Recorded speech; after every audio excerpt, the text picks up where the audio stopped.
The last play of the 2019-2020 regular season ended with a tremendous play by 49ers rookie linebacker Dre Greenlaw. His goal line tackle essentially gave the 49ers a first round bye and the #1 seed in the playoffs. Let's break down the execution of this play and why it worked. So let's start with the situation. It's 4th and goal, ball on the 6 with 12 seconds left in the game. The Seahawks have to score a touchdown. The 49ers are in a nickel back look, meaning 4 down linemen, 2 linebackers, and then 5 defensive backs. For the 49ers, they're in a quarters coverage right here. And the Seahawks are in a 3-by-1 set, 3 receivers to one side, single receiver on the other side. So on the strong side, you have the tight end Hollister as the inside slot. He basically is going to run this drag route. This slot is going to run like a out route, and this guy, the X receiver, is going to go to the back of the end zone, run a deep dig. Now on the backside, the Z receiver runs the same as the X receiver, a deep dig route, and then this back flares out and runs to the flat.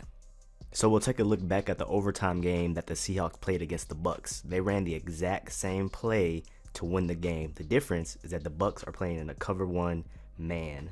You'll see when the play starts, when the weak side safety drifts into the middle of the field, and then the linebacker, who looks like he's spying Russell Wilson, steps up, it leaves this middle of the field wide open because he's playing man on him, man.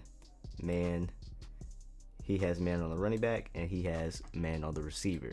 This defender was originally playing inside shade, but still somehow Hollister managed to get inside of him. And it's just a good ball thrown to him so he can basically get carried by the ball into the end zone and ultimately win that game. Now back to the 49er game. As I said, the 49ers are in quarters coverage, which is also ran like a cover 2 read or a palms coverage. So cornerback Richard Sherman, he is reading the #2 receiver. So let me label them right quick, 1 and 2.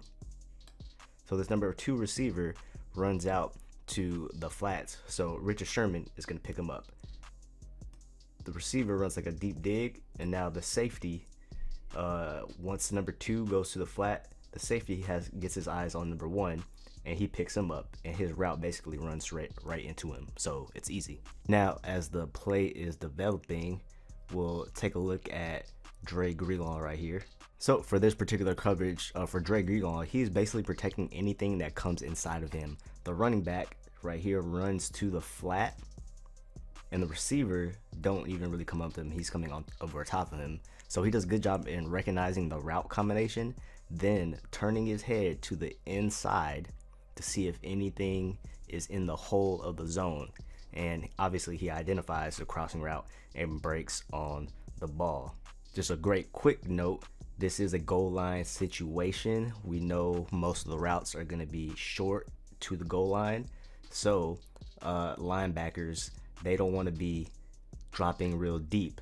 They want to stay within the goal line, or at least within a yard. So he's in a really good position. So the rest is history. For this particular play, it could have worked, but the ball needed to be thrown sooner, or an adjustment on the route. Maybe run that drag route a yard deeper, or step into the hole, or stop in the hole of the zone.